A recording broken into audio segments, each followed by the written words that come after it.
र यस घडी साँझ 6:30 14 तारिक 12 महिना 2020 हामी फेरि पनि यो कुबेत कफरनहुम प्रार्थना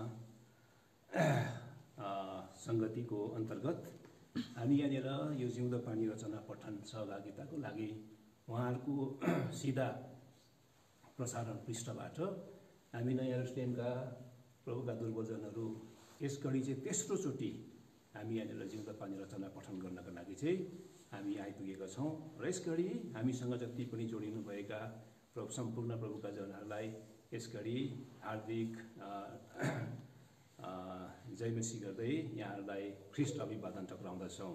जय मसीह।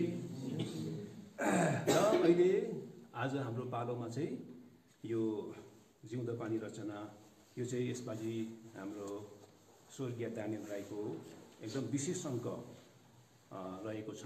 यो चाहिँ यस प्रकारले छ, उहाँको यो अगाडि आवरणमा पनि उहाँको नक्साहरू यसरी राखिएको छ र यो चाहिँ वर्ष 17 हो भनेदेखि चाहिँ महिना चाहिँ त्रिमासिक महिना चाहिँ जनवरीदेखि मार्च रहेछ र अङ्क 2 हो भनेदेखि चाहिँ पूर्ण अङ्क चाहिँ 66 रहेको छ। यसले गर्दाखेरि यसबाजी हाम्रो लागि यो ठुलो सौभाग्य भयो। एकजना विश्वासमा अग्लो कद भएको प्रभुका जन जसको जीवनी जसको सेवाका योगदानहरू यो जिउँदो पानी रचनामा रम्य रचनामा प्रकाशित भएर आइपुगेको छ र यसगरी हामी यो रचना पढ्दाखेरि हाम्रो आँखा रसिन सक्छ, मन कम्बिन सक्छ र यस्तो प्रकारको प्रभुका सेवकलाई यसरी एउटा हार्दिक एउटा सम्झना गर्ने एउटा यहाँलाई एउटा फेरि पनि यो रचनाको द्वारा हामीले भेटघाट गर्ने अवसर मिलेको छ र अब आज चाहिँ यो जिउँदो पानी रचना पठन गर्नका लागि चाहिँ हामीसँग यसको पृष्ठ सङ्ख्या एकदम बढी भएको कारणले गर्दाखेरि यहाँ चाहिँ लगभग 66 अर्थात् 55, 56, 57 पृष्ठसम्म भएको कारणले गर्दा अरू जिउँदो पानी यो रचना भन्दाखेरि अरू अङ्कभन्दा त्यो धेरै मोटो भएको कारणले गर्दाखेरि हामीले आज चाहिँ जिउँदो पानीलाई चाहिँ लगभग हामी 1.5 घन्टा हामीले पढ्ने इच्छा गरेको छौँ र यो 3 दिन है 1.5 घन्टा अर्थात् 1 घन्टा 30 मिनट 1 घन्टा 30 मिनट गरेर हामीले पढ्यौँ भनेदेखि चाहिँ हामीले यो रचनालाई हामीले पढेर सिद्ध्याउन सक्ने रहेछौँ। यस कारणले गर्दाखेरि चाहिँ अब आज चाहिँ हामीले उहाँको रचना पढ्दाखेरि उहाँले गर्नुभएको आत्मिक कृतिहरूलाई पनि सम्झना गर्दै अलिकति केही फरक अलिकति सानो एउटा हामीले उहाँले रचना गर्नुभएको गीतलाई पनि हामीले एउटा प्रस्तुत गर्ने विचारहरू हामीले गरेका छौँ है। यो कुराहरू छ। यसले गर्दाखेरि चाहिँ अब यस घडी हामी दानियल अङ्कलको विशेष अङ्कलाई हामीले पढ्न गइरहेका छौँ र यो जिउँदो पानी सुरु हुँदै गर्दाखेरि अघि वर्ष 1 अङ्क 2 हुँदाखेरि प्रभुको दासले जिउँदो पानी अब पहाडमा सुरु हुँदै भन्दाखेरि साह्रै खुसी भएर हर्ष व्यक्त गरेर चाहिँ एकदम हामी 53 वर्षसम्म चाहिँ हामी भोकै भयौँ, तिर्खाले ग्रस्त भयौँ। तर 53 वर्ष पछाडि चाहिँ जिउँदो पानी चाहिँ पहाडमा बग्ने रहेछ भनेर भन्दाखेरि हाम्रो छाती चाहिँ एकदम पर्वत जस्तो भएको थियो भनेर उहाँले यो कुरा पनि गर्नुभएको थियो र जिउँदो पानीलाई चाहिँ उहाँले एउटा रूपसी भनेर पनि नामकरण गर्नुभएको थियो र जिउँदो पानी अब पहाडमा प्रकाशित हुन्छ भनेर भन्ने कुरामा उहाँले साह्रै हर्ष व्यक्त पनि गर्नुभएको थियो र यसले गर्दाखेरि जिउँदो पानीलाई बेसरी मलजल गर्ने, बेसरी सिँगार्ने, बेसरी माया गर्नेमा हाम्रो दानियल राईलाई पनि हामी सम्झना गर्न सक्दछौँ। यस कारणले गर्दाखेरि अब आजको यो साँझमा चाहिँ हामीले यस प्रकारले उहाँलाई सम्झना गर्दै उहाँको नाउँमा हामी यस प्रकारले अब रचना पढ्न सुरु गर्न गइरहेका छौँ र अब हामी चाहिँ अब यसको लागि चाहिँ सर्वप्रथम हामी प्रार्थनाद्वारा हामी अब यो हामी सुरु गर्न गइरहेका छौँ। प्रार्थना चाहिँ सर्वप्रथम हाम्रो यहाँनिर प्रभुका सेवकहरूले एकजना प्रभुका सेवकले गरिदिनुहुन्छ र तत्पश्चात चाहिँ हाम्रो कार्यक्रमहरू अर्थात् रचना पठनको कार्यक्रम चाहिँ सुरु गरिन्छ। र अब हामी प्रार्थना गर्नेछौँ।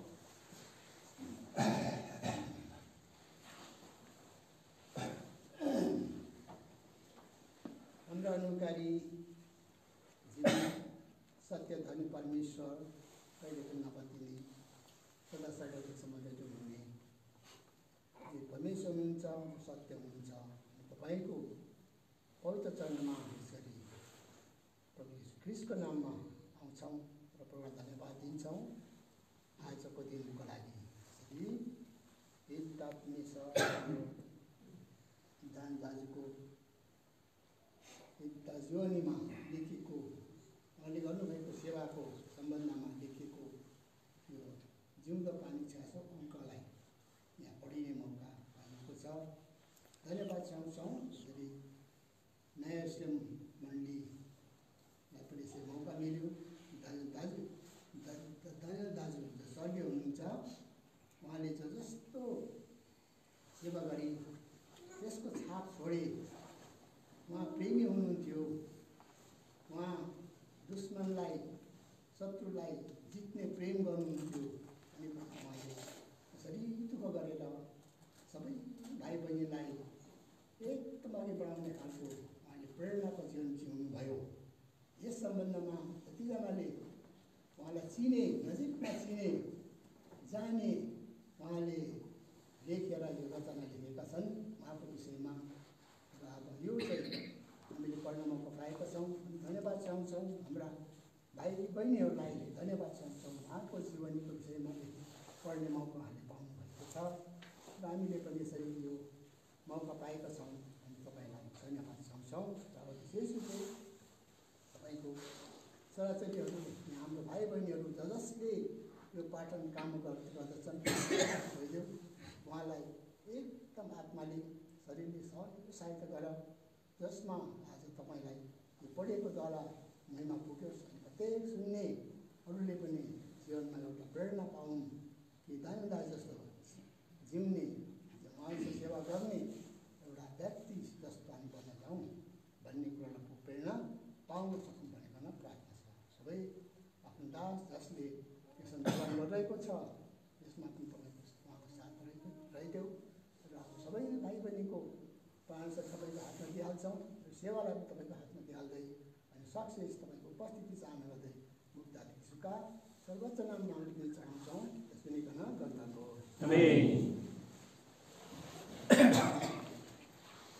ल यस गरी अब हामी यो रचना पठन गर्नुभन्दा अगाडि हामी दानियल राई अङ्कलले रचना गर्नुभएको गीत हामी 13 नम्बरलाई संसारमा मैले धेरै मित्र पाएँ भनेर उहाँले रचना गर्नुभएको गीत हामी कोरस र 2वटा हामी स्ट्यान्जालाई हामी हाम्रो मण्डलीबाट केही भाइ बहिनीहरूले गाउनुहुन्छ।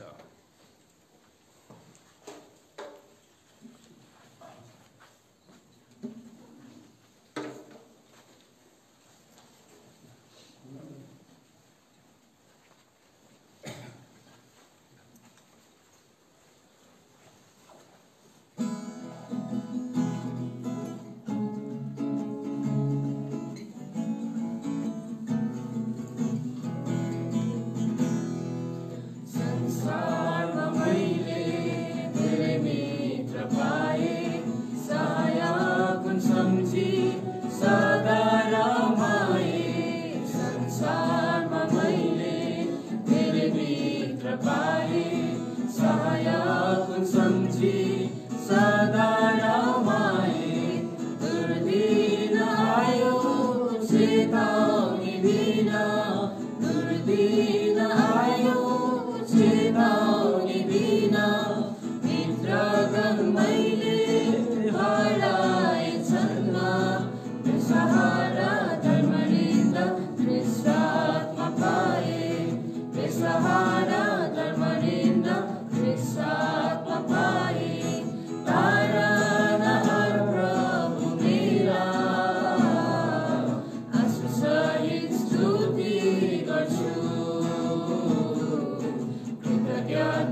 अब प्रभुका दास स्वर्गीय डानियल राईले रचना गर्नुभएको गीत अहिले हामी 13 नम्बर सियोनको गीतबाट हाम्रो भाइ बहिनीहरूले प्रस्तुत गरे पश्चात अब चाहिँ हाम्रो रचना पठन कार्यक्रम अब सुरु हुन्छ र अब सधैँ जस्तो हाम्रो भाइ हाम्रो बहिनी गर्दै आलो पालो गर्दै क्रमबद्ध ढङ्गमा चाहिँ अब पठन कार्य सुरु हुनेछ।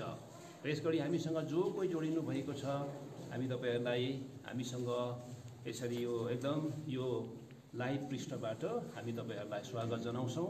अब हाम्रो रचना पठन यो सम्पादकीय कलमबाट पठन कार्य सुरु हुन्छ भनेदेखि यसलाई पढ्नका लागि चाहिँ हाम्रा भाइ हाम्रो पुरन शर्मालाई हामी अगाडि निम्ताउँछौँ। सबै प्रियजनहरूलाई म पुरन शर्माको तर्फबाट फेरि पनि प्रेमी जय मसी। स्वर्गीय डानियल राईको जीवनसँग सम्बन्धित यो विशेषांक छ 66औं भङ्गालो। मैले पढ्न लागेको चाहिँ यो सम्पादकीय कलमबाट लेखिएको सम्पादकीय हो अनि यसको शीर्षक छ उनका कुरा धुनका कुरा। ल म पढ्दैछु। उनका कुरा धुनका कुरा। कर्तव्यनिष्ठ महान युग पुरुषहरूको बारेमा भनिएको छ उनी आए गए अब आउने छैनन्। अब यो वस्तुस्थिति आदरणीय दास डानियल राईका अनुपस्थितिसित पनि र्यामठ्याम मिल्छ।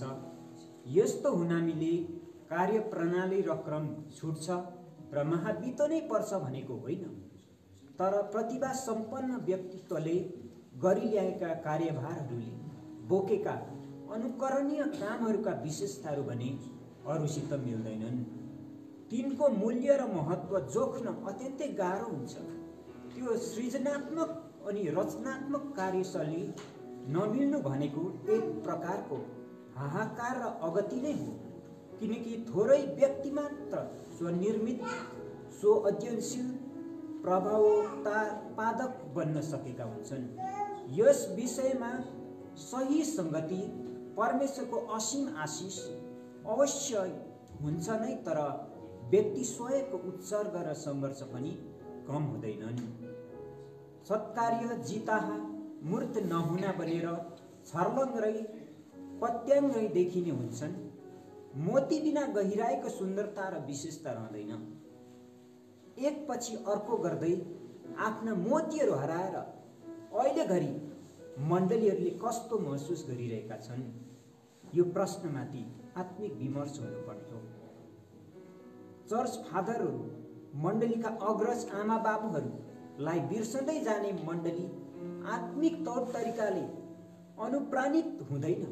मूल जराबी नै अरूहरूमाथि आश्रित फुल्न फल्न तम्सिने हेर्दाका डाल लहरे झार जस्ता मात्रै हुन्छन्। चर्च फादरहरूलाई बिर्सने मण्डलीहरू ती तरङमरङ सुरु सिजनले चल्छन्, तर तिनीहरूसित अभियानका अग्रता हुँदैन।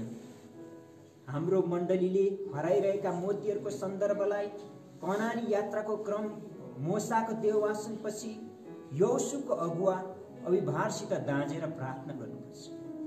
डानियल राईको चोलापछि उनले गरिराखेका कार्यविभार अनि प्रतिफलबारे मण्डलीले के कस्तो समायोजन गर्ने हो? चारैतिरबाट अनेकौं चुनौतीहरूले घेरिँदै गइरहेका मण्डलीबाट यो पदक्षेप अपेक्षित छ कि सांसारिक पाराले पद भर्ने प्रतिष्ठा चाहिँ हराएकै क्रमकै साबित फेरो मात्रै फेरिने हो। सत्कार्यहरूका आफ्नै स्वरूप र सङ्गनता हुन्छ र ती जिउँदा मनहरूमा रसाएका हुन्छन्। पाराकी दृष्टिचेतहरूमा ती सजिएका हुन्छन्। त्यसले उठाएको प्रेरणादायक विश्वासिलो धरा निकै अग्लो हुन्छ। जिउँदो पानीको यस विशेषाङ्कमा समेटिएका रचना अभिव्यक्तिहरू उपर्युक्त तर्कनाका साक्षीहरू हुन्। व्यवहारिक कुराहरू कतिसम्म आत्मिक होलान् यो प्रश्न आफैमा खरो छ, तर आत्मिक कुराहरू भने व्यवहारिक भएनन् भने समाजमा पाखण्डी छलीहरूको जङ्गलघारी बढ्ने खतरा हुन्छ। मण्डली यस्तो अपराधबाट जोगिनुपर्छ। डानियल राईप्रति पोखाइएका श्रद्धाञ्जली शब्दहरूले आत्मिक व्यवहारको पारदर्शितालाई झल्काएको देख्दा हाम्रो मण्डलीसित जिउँदो ढुकढुकी रहेछ भन्ने लाग्छ। परमेश्वर प्रदत्त बाइबलले आधुनिक मान्छेको जीवन आयु तोकिसकेको छ। भजन सङ्ग्रह 90 अध्यायको 9, 10 अनि 12 पद। यही मानव वरिपरि डाक्टर, वैद्य अनि आधिकारिक कार्यकाल, शारीरिक व्यायाम, पालन पोषण युक्त खानपान, ओखतीमुलो परिचालित छ। त्यसपछि मान्छेलाई चाहिने आविष्कार होइन, आत्मिक उद्धार मात्रै हो। हरेक क्षण नै जिउँदो जाग्दो क्रियाशील बनेर जिउनु र निरर्थक लामो आयु जिउनु नितान्त फरक फरक सत्य हुन्। आदरणीय प्रभुका दास पूर्णतया जिए, पूर्णतामा समाहित भए उनी दुखमनधारी थिएनन्। परमेश्वरको राज्य विस्तारमा उनको चौमुखी लगनशीलता आशिषित बन्यो। त्यस आशिषले जीवन संसार गरिरहेकै छ। नेपाली मसी साहित्यमा एक सुधारक सर्जकका रूपमा उनले गरेका सृजनात्मक कार्यहरूले एउटा युग उभ्याएको ठोकुवा गर्न सकिन्छ। सङ्ख्यात्मकताभित्रै गुणात्मकताको खोजी हुने गरेको छ। अनगन्ती थुप्रा छौँ हामी मान्छे धेरै जताततै, तर परमेश्वरको वचनले पात्र र तिनको उपयुक्तताको खोजी गर्न सिकाउँछ। पात्र अथवा आफ्नो भूमिका निर्वाह गर्ने प्रयोजनीय भाडा बिना घर परिवार मण्डली साथ सङ्गति चल्दैन। सुपात्रहरूलाई नहराउँ, तिनका गुण गाइरहँ, तिनको धुनको गहिराई खोजिरहँ। धन्यवाद। जय मसीह।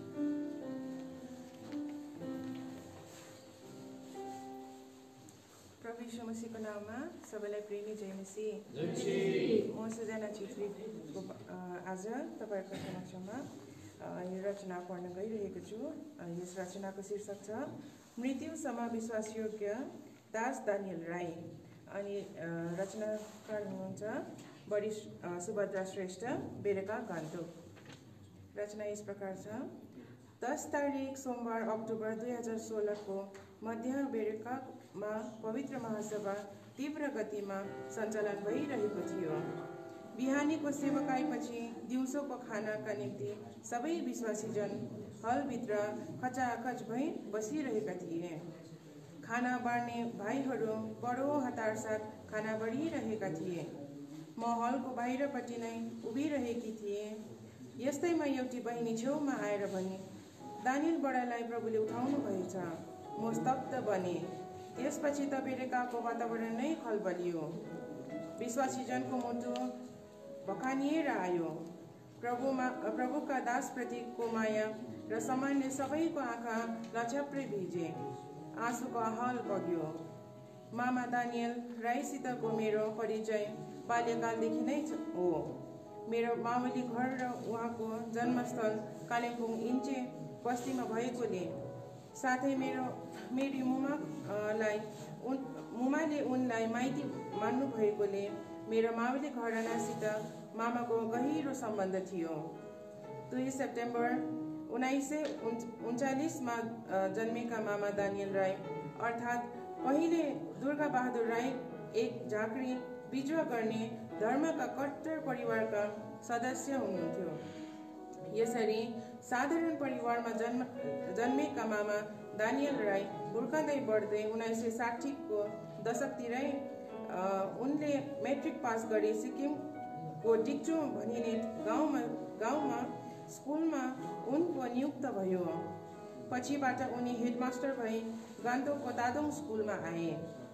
यौवनको सुनौलो खुड्किलोमा टिकिरहेको लोभलाग्दो जीवन, शिक्षकको नौकरी, सबैको मनपर्दो व्यक्ति भएर पनि युवा दानियल को हृदय भने एउटा डरले जहिले तहिले त्रसित भइरहन्थ्यो।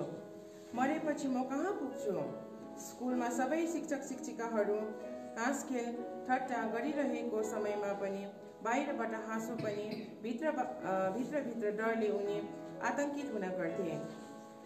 कतिपल्ट सडकमा हिँडिरहेको समयमा परबाट गाडी आएको देख्दा अब यो गाडीले मलाई नै काचाकुचुक पारे म के हुन्छु भनी गाडीबाट बाँच्न कतिपल्ट बिजुलीको खम्बा समातेर बस्थे।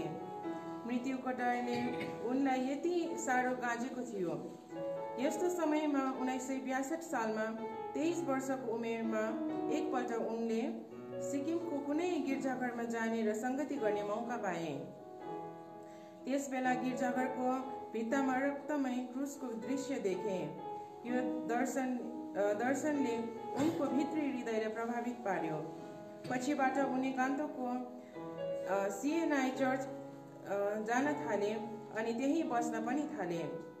म त चर्चको क्वायर ग्रुपमा थिएँ नि। पछिबाट उनले भनेका थिए।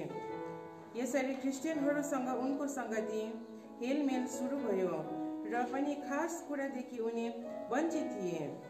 ख्रिस्टको साँचो परिचय भने उनले पाउन सकेका थिएनन्।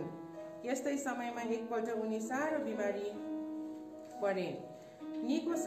निकै साह्रो परेपछि कालिम्पोङ हस्पिटलमा भर्ना हुन पुगे। उनको छेउमा अर्को बिमारी पनि रहेछन्। पछि घर जाने बेलामा ती बिमारीले मामा दानियललाई एउटा किताब दिएछन्। भाइ यो पढ्नुहोस् ल भनेछन्। पछिबाट बुझ्दा उक्त किताब दिने व्यक्ति डाक्टर ग्राहम होम्स निवासी एक विश्वासी नतन सादा रहेछन्। अनि त्यो किताब उनको निम्ति जीवन बदलिने आत्मिक कौशल्य पो भएर गएछ। बिमारी जाति भएपछि अब काममा फर्कने तर्खरमा लागे। त्यस बेला कालिम्पोङदेखि गान्तोक हिँडेर जानु पर्थ्यो। हातमा नतन सादाले दिएको अङ्ग्रेजी किताब मैले कसरी बयान गरेर नसकिने र महिमाले भरपूर आनन्द प्राप्त गरे भन्ने थियो। अब पढ्दै पढ्दै उनी हिँड्न लागे। जति पढ्यो उति चाखलाग्दो। बाटो अप्ठ्यारो भिरालो हिँड्नु पर्ने हुनाले हिँड्दै पढेर अब म यो सिद्ध्याएर छोड्छु भनी बाटोमै ढुक्क बसी पढ्न थाले। पढी सिद्ध्याएपछि उनी रोए। ख्रिस्ट यीशुको साँचो प्रेम मुक्ति प्राप्तिका निम्ति जातिको लागि परमेश्वरको बन्दोबस्त आफ्नो पुत्र प्रभु येशूको बलिदानद्वारा यस महान रहस्यलाई उनले बुझ्न सके। पछि कालिम्पोङ आउँदा मङ्गलबारको दिन उनी पहिलोचोटि एल्सादाईमा पुगे। त्यही भक्तिपूर्वक प्रार्थनामा विश्वासीजन रहेको देख्दा मैले सङ्गति गर्नुपर्ने सठिक ठाउँ यही नै रहेछ भनी उनलाई पक्का पक्की भयो। पछिबाट उनले पनि आफ्नो जन्मँदैको पाप प्रभु यीशुको रगतमा धुई मागे अनि प्रभु यीशुलाई मुक्तिदाता भनी ग्रहण गरे। 22 अप्रेल 1963 को दिन एल्सादाईमा उनले बप्तिस्मा पनि लिए। अब उनलाई सिएनआई चर्चमा बस्न सम्भव भएन। त्यस्तै समयमा उनको भेटघाट गान्तोकमा एक उत्साही क्रिस्चियन युवक एमजी लिङदोङसित हुन गयो। एकै लक्ष्य बोकेका दुई क्रिस्टीय प्रेमी युवाहरूको हल साह्रै मिल्यो। अब दुई भाइसँगै बसी जोडतोडले प्रभु यीशुको काममा लागि परे। अहिले गान्तोकको तादोङ स्थित बेरेका मण्डलीको स्थापनामा मामा दानियल राईको मुख्य र निर्णायक भूमिका रहेको छ। समय बित्दै जाँदा परमेश्वरले मामा दानियल प्रति रहेको एक विशेष र छुट्टै योजना उनलाई प्रकट गर्न थाल्नुभयो। एक रात कालिम्पोङमा आफ्नो घरमा सुतिरहेको बेला अचानक कसैले एउटा 15 अध्यायको 16 पद भने आवाज आयो। त्यस बेला गाउँमा बिजुली बत्ती थिएन। खाना के हो भन्दै मध्यरात उनले बत्ती यताउता हेरे तर केही थिएन।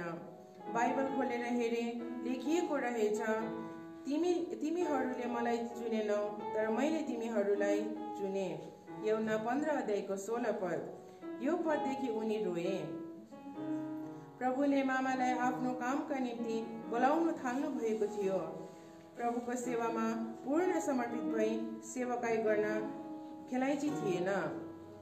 आफ्नो छादा खादाको नौकरी त्याग्नु, तलब तनखा बिना विश्वासको जीवन बाँच्नु, आफ्ना सबै आवश्यकतालाई लागि प्रभुमा भरोसा पर्दै जिउनु साधारण तरिकाले हेर्दा यो सम्भव थिएन। तर प्रभुमा सबै कुरा सम्भव भए। धेरै प्रार्थनाका को उत्तरमा अब उनी ठोस निष्कर्षमा आए। फलस्वरूप 1967 को मई महिनामा नौकरीबाट राजीनामा लिए मामा दानियल पूर्ण समर्पित भई पूर्ण समय सेवकको रूपमा कालिम्पोङ एल्सदाईमा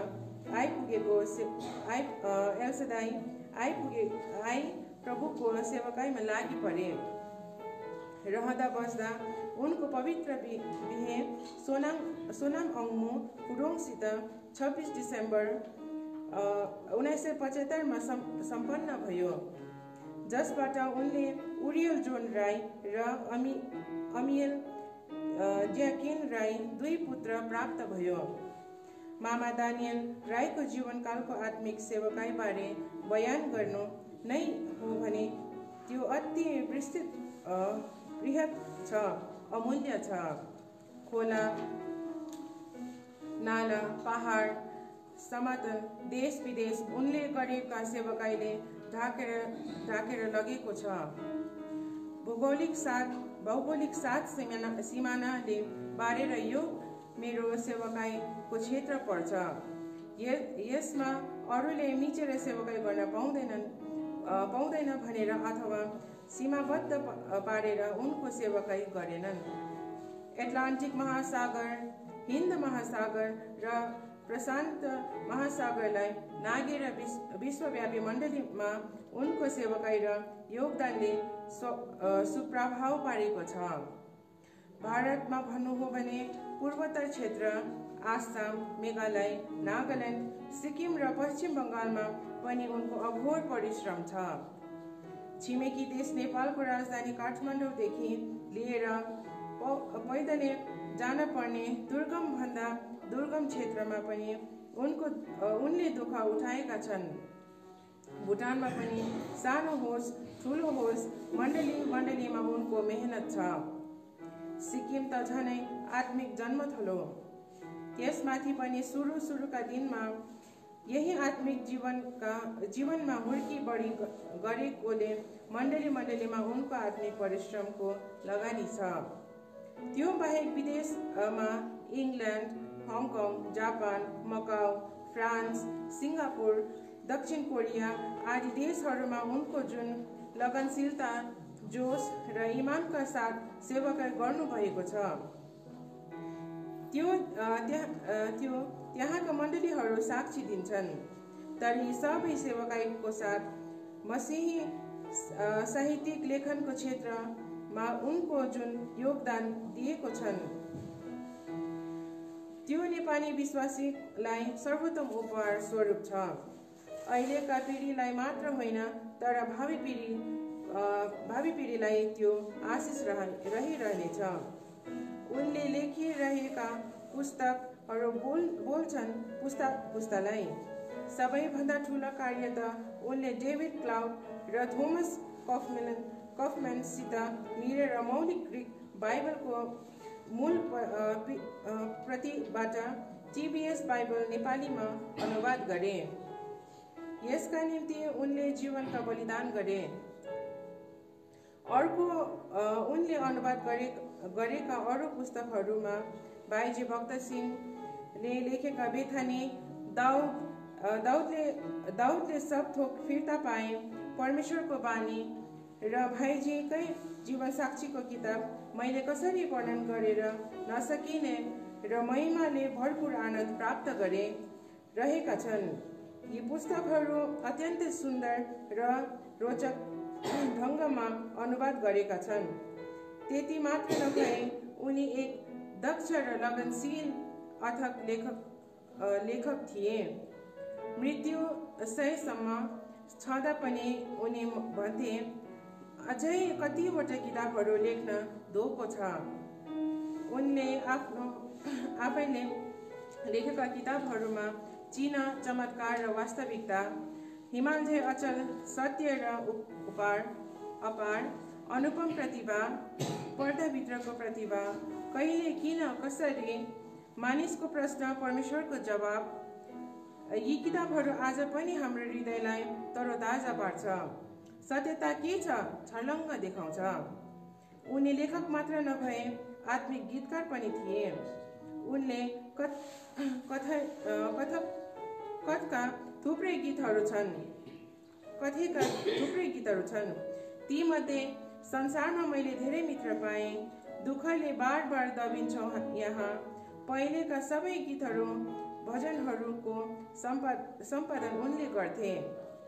1964 सालमा दार्जिलिङ माउन्टपिसका एल्डर टासी ग्याम्चो लिङदोङसित मिलेर गीत भजनहरू सङ्कलन गरी सियोनका गीतहरू भनी मण्डलीको पहिलो नेपाली पुस्तक तयार पारे। त्योभन्दा पहिलो गीतहरू पर्चामा मात्र सीमित थिए।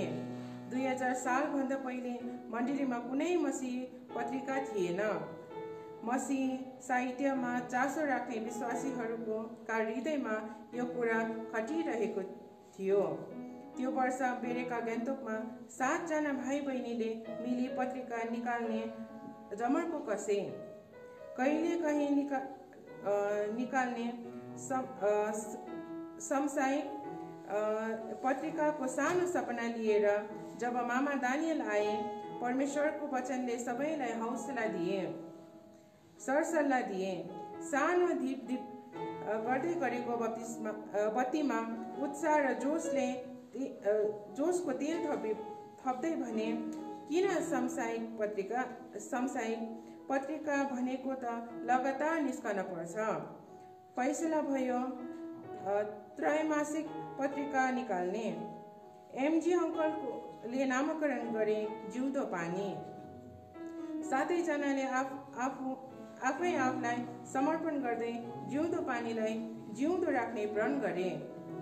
जिउँदो पानीका प्रधान सम्पादक भए मामा दानियल, तर उनी प्रधान सम्पादकको चौकी मात्र समातेर बसेनन्।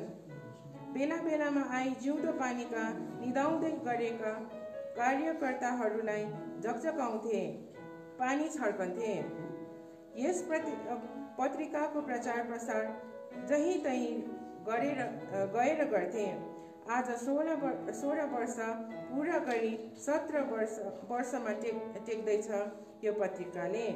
धेरै नयाँ कलमहरू यहाँ जन्मिए। देश विदेशमा यो पत्रिका बग्न थाले। साना सपना बृहत भएर गयो। ठुलो हौसला पाए सबैले। विशेष काम कुराको कारणले विदेशमा एक्लै जीवन बिताइरहेकाहरूका लागि यो प्यारो साथी बन्यो, संगति दिने माध्यम नै बन्यो।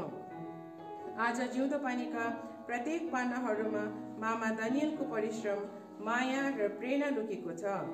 2015मा अङ्ग्रेजीमा युवा पत्रिका एल्सेदाईबाट ग्रीन पास्चर भन्ने निस्कियो। यसमा पनि सुरुमा मामा दानियलकै हौसला र प्रेरणा प्रचुर मात्रामा थियो।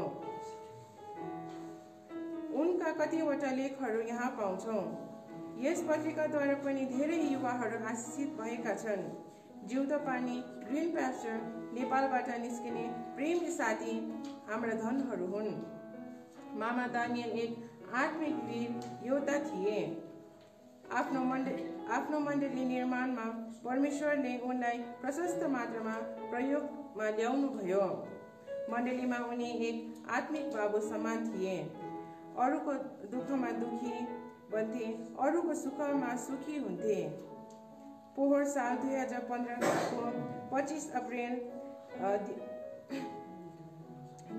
दिउँसो काठमाडौँमा प्रलयकारी भुइँचालो आएको बेला त्यही दिन 7 बजे केही भाइहरूलाई लिएर रातभरि गाडीको यात्रा गरी भोलिपल्ट दिउँसो 2 बजेतिर उनी काठमाडौँ पुगेका थिए। त्यस बेला होस हवास हराइरहेका कनानका विश्वासीहरूले नयाँ बल र साहस पाएका थिए। आज मसीह जगतको आकाशमा एक उज्जवल तारा अस्ताएको सबैले आभास गरिरहेका छन्। तर म उनलाई अस्ताएको छ भन्दिनँ, किनकि प्रकाशित वाक्य 14 अध्यायको 13 पदमा लेखिएको छ, ती मरेकाहरू धन्य हुन् जो अबदेखि उसो प्रभुमा मर्छन्। आत्मा भन्नुहुन्छ, तिनीहरूले आफ्ना परिश्रमबाट विश्राम पाउन्। तिनीहरूका कामहरू तिनीहरूका पछि लाग्छ। आज उनले गरिराखेका ती महान योगदानहरू, ती कार्यहरू जहिले तहिले उदाइरहेको छन्। ती झलमल्ल सूर्यका प्रकाशहरू झैँ चारैतिर प्रज्वलित नै छन्। उनका ती बलिदान र उत्सर्ग जसले जहीँ कहीँ यीशु ख्रीष्ट महिमित भइरहेका छन्। यसर्थ उनी अस्ताउँदैनन्, तर सदा सर्वदा जगमगाइरहनेछन् मेरो हृदयमा, हाम्रा हृदयहरूमा। प्यारो मामा, म तपाईँलाई कहिले भुल्दिनँ। तपाईँको बिछोडमा मेरो आँखाहरू आँसुले लचप्रै भिजिरहे तापनि यस्तो वीर योद्धाका निम्ति म गर्वित हुन्छु। तपाईँका बलिदानपूर्ण योगदानहरूले धेरै लडखडाएका पाउहरू फेरि बलिया हुन्, धेरै मौलाउन्, हरियो परियो भइरहन्। मामा, तपाईँको गर्वलाग्दो मृत्युले धेरै दानियलहरू मण्डलीमा जन्मुन्। श्रद्धाका फुलहरू चढाउँदछु। मृत्युसम्म विश्वासयोग्य ख्रीष्टका सेवकलाई श्रद्धाको हजारौं सलामी ठोक्छु। तपाईँ ख्रीष्टका वीर सेनानीलाई धन्यवाद। जय मसीह।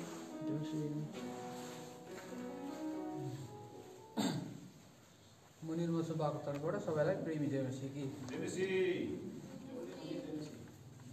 मैले पठन गर्न लागिरहेको मेरो पाठको शीर्षक चाहिँ छ मण्डलीका उदाहरण सहयात्री, अनि यसको लेखक हुनुहुन्छ सम्मालिङदङ दार्जिलिङ।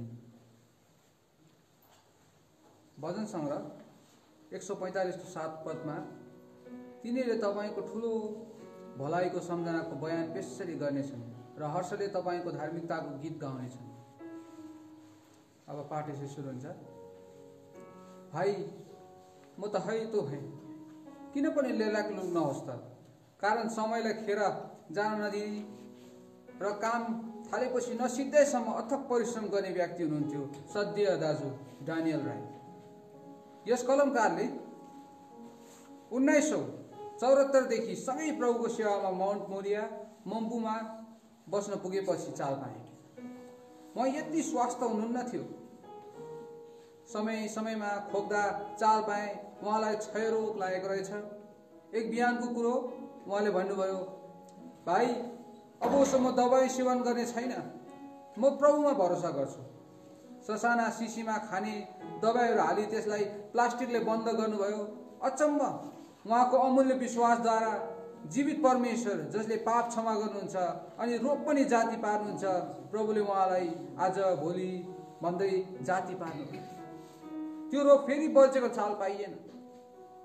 मङ्पूदेखि पैदल यात्रा गरी रङ्ली, पुबुङ, नामरिङ, गेल, टर्जम, झिलाङ, कमान बस्ती हिँडेको याद गर्दा उहाँ हिँड्न मन पराउने र बाटोमा भेट्ने प्राय सबैलाई केही न केही हातमा दिने व्यक्ति हुनुहुन्थ्यो। यसरी दुःख गरी प्रभुको सेवा गर्नुपर्छ भनी प्रेरणा दिने एक अग्रज हुनुहुन्थ्यो। त्यस समयमा रुखसेकमा आफ्नै ओढ्ने लुगा र आफ्नै खानेकुरा पनि बोक्न पर्थ्यो। त्यो समय यस्तै अभावग्रस्त समय मात्र नभएर विश्वासीहरूको सङ्ख्या पनि कम थियो। एक दिनको घटना यस्तो छ, गेलचिया कमानबाट मम्पू फर्केर आउँदा बाटोमा अँध्यारो भयो। टर्चलाइट त थियो तर ब्याट्री कमजोर, लामो यात्रा, नाकोमा पनि तेल सिद्धियो। बल्ल बल्ल अन्धकारमा छामछाम छुमछुम गरी अघि बढ्यौँ अनि हामी दुवैलाई खुबै भोक लाग्यो। बिचरा दाजु धेरै रोगी, कमजोर मान्छे। यसो भन्नुभयो, भाइ, कुनै घरमा मकै भुटी मागौँ ल। फेरि हामीले सल्लाह गऱ्यौँ, होइन, प्रार्थना गरौँ न। साँच्चै प्रभुले प्रार्थना सुन्नुभयो। हाम्रो भोक टर्यो, शरीरमा बल त्राण आयो अनि हामी माउन्ट मोरिया पुग्यौँ। आफ्नो मात्र भलाइ र उन्नति खोज्ने होइन, तर अरूले पनि प्रभुमा उन्नति गरेको चाहनुहुन्थ्यो। यस कलमकारले उनकै प्रोत्साहनले बाइबल अध्ययन गर्न सिके। उहाँले अनुवाद गर्ने प्रेरणा दिनुभयो। कुनै पनि ठाउँमा जाँदा उहाँले याद गर्नुहुन्थ्यो। प्राय जग्गाहरूमा एकसाथ जाने गर्थ्यौँ। सँगै एउटै कोठामा 2वटा पलङ राखिएको हुन्थ्यो। अब एउटा खाली देख्दा मन नमिठो भएर आउँछ, कारण एकै मनको भएर धेरैचोटि रमायौँ, धेरैचोटि रोयौँ, आँसु बहायौँ। अब यस्तो शुभचिन्तक कहाँ पाउनु? एकै मन अर्थात् ख्रीष्टको मन प्रभुले हामीलाई प्रदान गर्नु। प्रिय दाजु, प्रेमी स्वभावको मात्र नभएर सहनशील हुनुहुन्थ्यो। धेरैले गफै गरेर समय खेर फाल्ने गर्छन्, तर उहाँ काम गरेर अथवा अध्ययन गरेर समयलाई लगानी गर्न सफल हुनुहुन्थ्यो। त्यस सत्य कुराको प्रमाण हालमा हाम्रो हातमा परेको नेपाली बाइबल हो। लगभग 25 वर्षसम्म लगानी गर्नुभयो यस आफ्नो सुनौलो जीवनको समय। यसलाई सार्थक बनाउन उनकी पत्नी सोनाम खोदोङको ठुलो भूमिका छ, कारण त्यस बखत नानीहरू उरु र उमेल ससाना थिए। नेपालमा राजतन्त्र थियो, ख्रीष्टलाई पछ्याउन सहज थिएन। यस्तै समयमा बाइबल अनुवाद गर्नु एकै ठाउँमा बसी झन् अप्ठ्यारो कुरो। उनीहरू एउटा घर भाडामा लिई 2-3 महिनापछि फेरि अर्को ठाउँमा सर्नु पर्थ्यो। यस्तो परिस्थितिमा नानीहरूलाई स्कुलमा भर्ना गर्न असम्भव भयो र नि 2 छोराहरूलाई घरमै पढाए कक्षा 6 सम्म। यसबाट उनीहरूले यस्तो त्याग गरेछन्, यसबाट उनीहरूले कस्तो त्याग गरेछन् अनुमान गर्न सक्छौँ। यस कामको जोडीदार भाइ थोमस कफमनले पनि त्यत्तिकै बलिदानपूर्ण जीवन व्यतीत गरेका छन्। स्विजरल्यान्डलाई त्यागी हामी जस्ताको परिवेशमा बस्न चाहने कस्तो रहर, जबकि उहाँका मानिसहरू स्विजरल्यान्डलाई स्वर्ग नै ठानी त्यहाँ जान तैछाड मछाड गर्छन्। बाइबलको अनुवादमा उठेको विपरीत हावाको सत्य कुरा धेरै छ, तर यस्तो आँधी बतास थामिदिने प्रभुले विजय दिएर वारीदेखि पारी तार्नुभयो। प्रभुलाई धन्यवाद। हामीले उनीहरूलाई सम्मान जनाउनु पर्ने, तर ट्रिनिटेरियन बाइबल सोसाइटी इङ्ल्यान्डबाट आएका भाषाविदहरूले साह्रै मुग्ध प्रशंसा गरे। उनीहरूले भने, तपाईँहरूले सबैभन्दा असल अनुवाद भएको बाइबल पाउनुभएको छ। अनुवादकहरूले 25 वर्ष लगानी गरे बापत हामी उहाँलाई के पो दिन सक्छौँ। सुरुका दिनहरूमा कालिम्पोङ पवित्र महासभामा गीत गाउने गरिन्थ्यो, तर नेपालीमा भने जस्तो गीत किताब थिएन। त्यसो दाजु दानियलज्यू उदयमान भएपछि दार्जिलिङ मण्डलीका अध्यक्ष टासी ग्याम्चो दार्जिलिङ लिङदोङले त्यस विषयमा चासो राखी उहाँलाई दार्जिलिङमा नै निम्ति आएर सर्वप्रथम सियोनको गीत छापिने काम भयो। यस कलमकारले पनि मनी प्रिन्टिङ प्रेसमा पाण्डुलिपि पुर्याउने ल्याउने सौभाग्य पाएका थिए। दाजु डानियलको विवाहपछि दार्जिलिङमा सेवामा खटिएको समयमा दाउदले सबै थोक फिर्ता पाए। डेभिड रिकभर्ड अल र मैले कसरी बयान गरिन सकिने आनन्द पाए। हाउ आई गट अनस्पिकेबल जोय लगायतका भाइजी भक्ति सिंहका किताबहरू अनुवाद गर्नुभएको हो। साथै अति प्रचलित सुसमाचारका परिचय जस्तै परमेश्वरको खोज र सत्य परमेश्वरको प्रबन्ध, अग्रसोची सदा सुखी, त्यसपछि स्वर्ग निश्चय तपाईँको, यही सेवा गर्दा लेख्नुभयो। हालमा पनि माउन्ट पिस्गाबाट लाखौं लाख वर्षेनी ती पर्चीहरू छापिन्छन्। उहाँ बहुमुखी प्रतिभाका धनी परमेश्वरका जन हुनुहुन्थ्यो। उनी भजनकार पनि हुन्, किनकि उहाँले रच्नुभएका आत्मिक गीतहरूबाट यो प्रष्ट हुन्छ।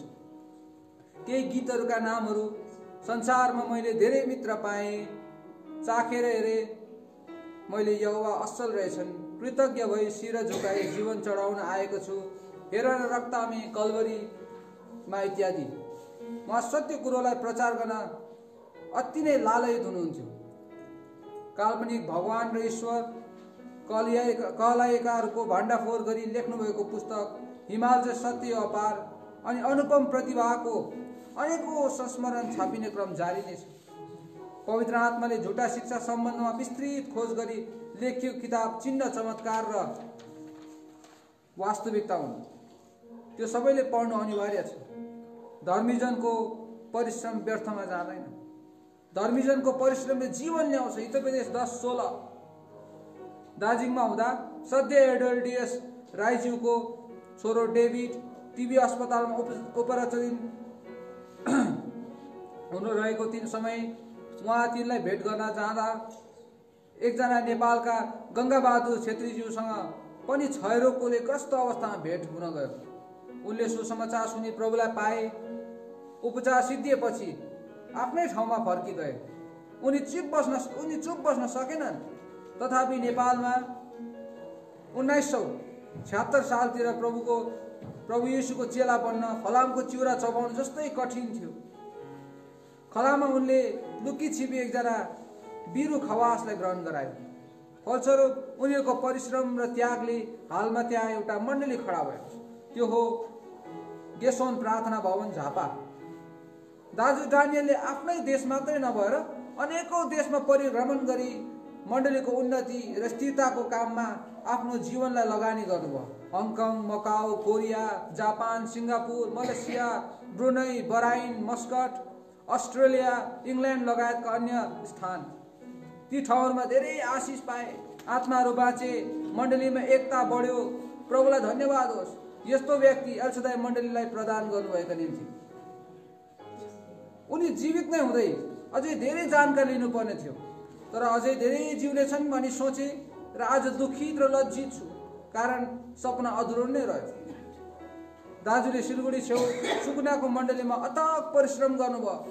आफ्नै हातले प्रभु घरको निर्माण गर्नुभयो। यस्तो गर्मी ठाउँमा धेरै पसिना बगाउनु भयो। हुन त अरूहरूले पनि काम गरेर अरूहरूले पनि काम लगाएर अरूहरूलाई काम लगाएर गर्न सक्नुहुन्थ्यो, तर प्रभुको खर्च बचतका निम्ति आफ्नै हातले परिश्रम गर्नुभयो। उनको उद्देश्य भित्रीय आत्मिक घर पनि बनाउनु थियो। के ठेगा, यी दिनहरूमा भव्य सेवालय बनिरहेका छन्, तर आत्मिक घर चाहिँ धमिराले चालै नपाई खाएको पो देखिनु भएको थियो कि।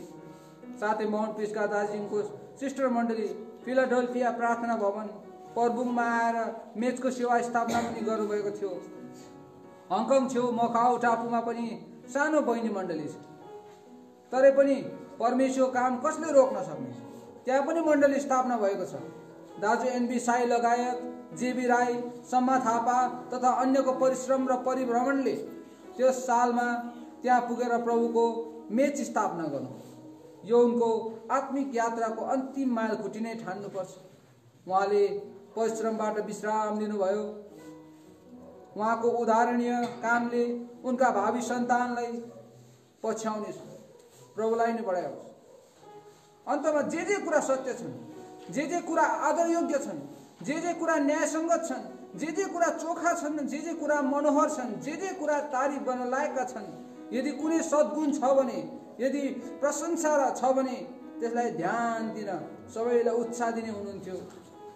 त्यसो त जुन कुराहरू उहाँबाट हामीले सिक्यौँ, ग्रहण गऱ्यौँ, सुन्यौँ र उहाँमा देख्यौँ, ती कुराहरू गऱ्यौँ भने शान्तिका परमेश्वर हाम्रो साथमा रहनुहुनेछ। धर्मीजनको सम्झना आशिषित बन्नेछ। धन्यवाद।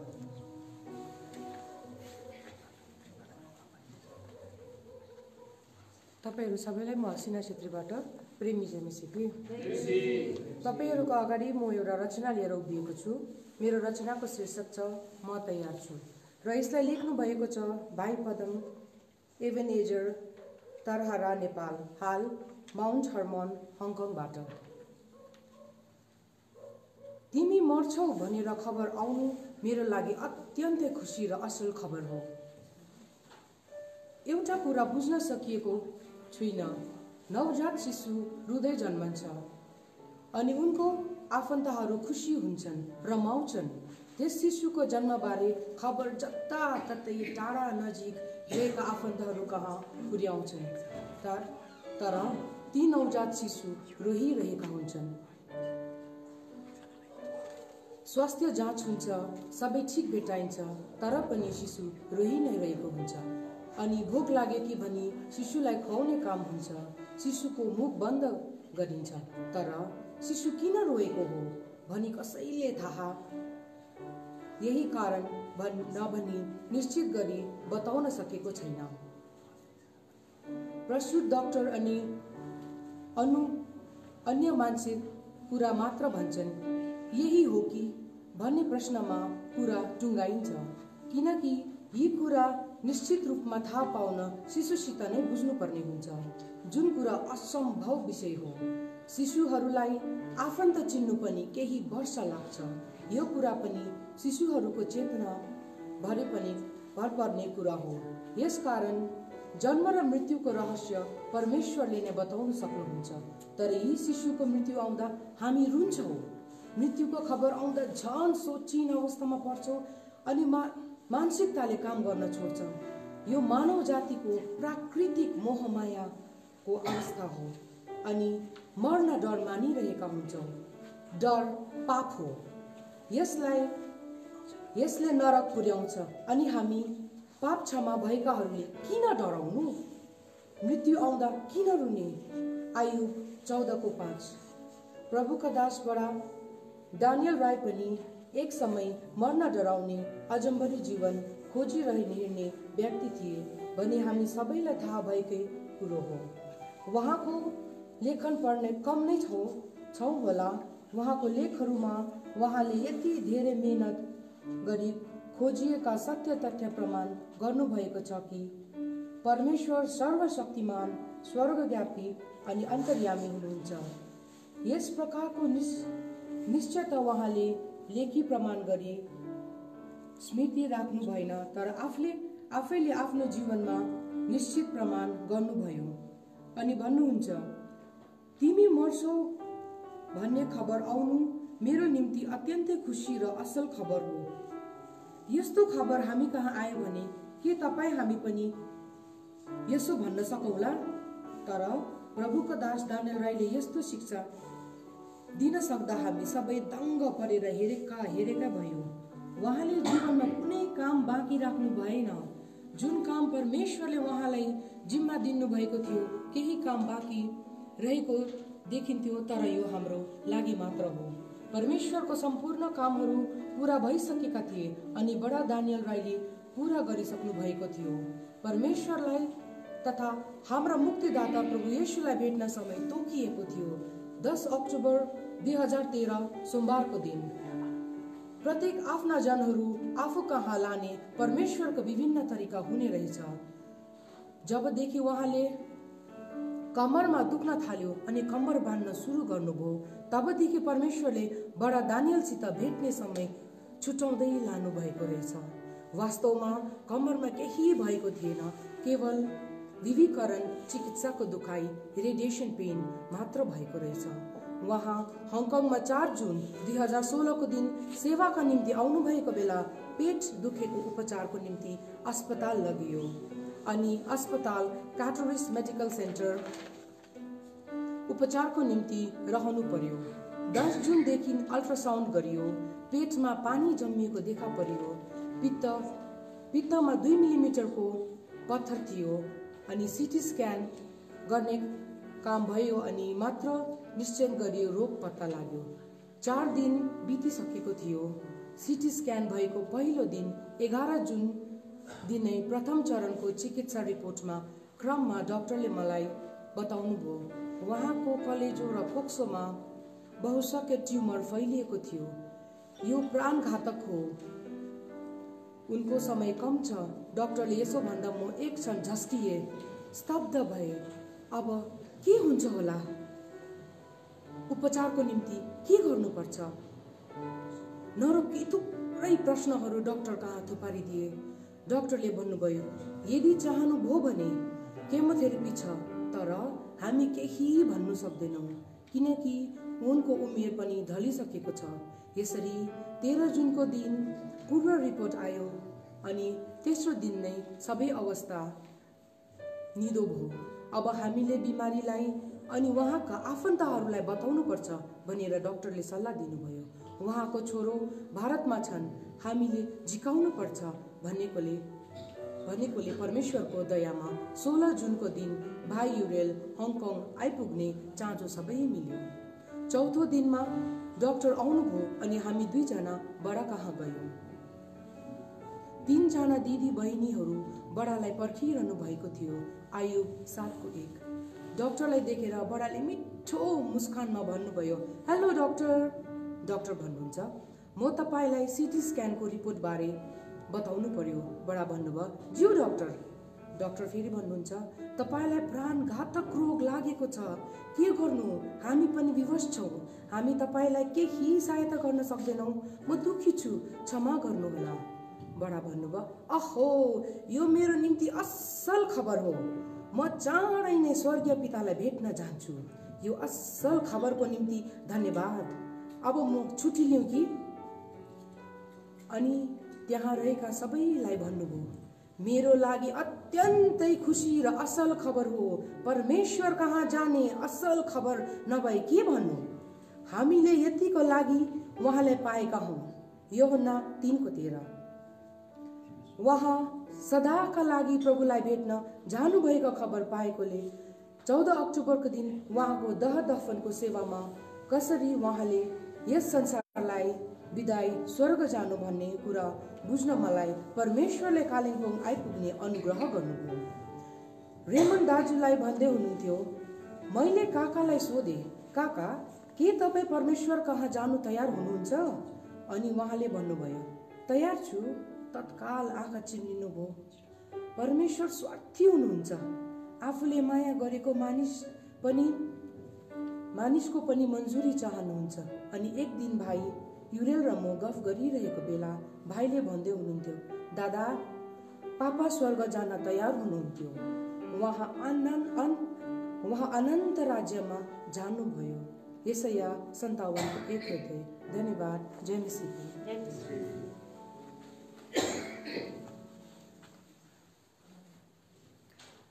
सबैलाई प्रभु यीशु ख्रीष्टको नाममा पवित्रबाट प्रेमी जय मसीह। अनि मैले पढ्नुपर्ने पाठ सन्देशले सङ्घाल्यो। अनि यसको पाठक लेखक हुनुहुँदो रहेछ टाइटस खड्का, एभेनेजर मण्डली, तरहरा, नेपाल। सन् 1977 सालको डिसेम्बर महिनामा हुने असल अल इन्डिया होली कन्भोकेसन सुरु हुन केही महिना अगाडि हामी कालेबुङ स्थित एल सादाई मण्डलीका प्रभुका सेवक स्वर्गीय दाजु दानियल राईको सम्पर्कमा पुग्यौँ। यो एउटा प्रभु येशूको हामीप्रतिको प्रेम र उहाँप्रति साँचो सेवा गर्ने चाहनालाई पुरा गर्ने परमेश्वरको प्रबन्ध रहेछ, जसलाई यी दिनहरूमा हामीले बुझ्न सक्यौँ।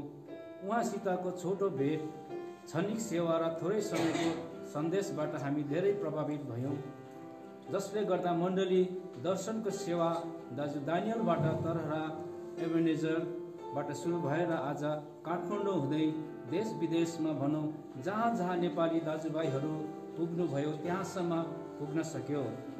दाजु दानियलसँग भेट हुन अघि हामी जति पनि तरहरामा सेवा गर्थ्यौँ तीमध्ये प्रभुका दास स्वर्गीय तुलबहादुर लगायत धरानका दाजु प्रीति राई, दाजु फिलिप राई, हाल धरान मङ्गलबार स्थित सानो बगालमा पास्टर, उहाँहरू सहित हाल केही वर्ष अघि प्रभुमा सुत्नुभएका हाम्रा आदरणीय दाजु डिआर थुलुङ, धरान पवित्र चर्चका पास्टर सहित हाल धरानको धनकुटे रोड स्थित चोकमा भाडाका घरहरूमा यता र उता गर्दै सेवा गर्दथे।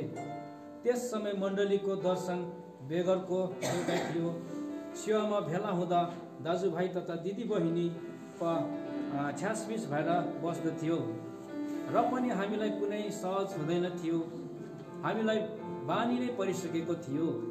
सेवा प्राय दाजु डिआर थुलुङले नै चलाउनुहुन्थ्यो। दसैँको छुट्टीको मौकामा काठमाडौँ ज्ञानेश्वर चर्चका पास्टर रबर्ट कार्तक, पास्टर देवसिंह अनि आदि आउनु भएर सन्देश दिनुहुन्थ्यो। यसैबीच हाम्रो सेवकाईमा बाइबलको शिक्षाको विषय लिएर मतभेद भयो। मूल कारण चाहिँ मण्डलीमा पास्टर हुनका लागि दाजु डिआर थुलुङले इच्छा गर्नुभयो।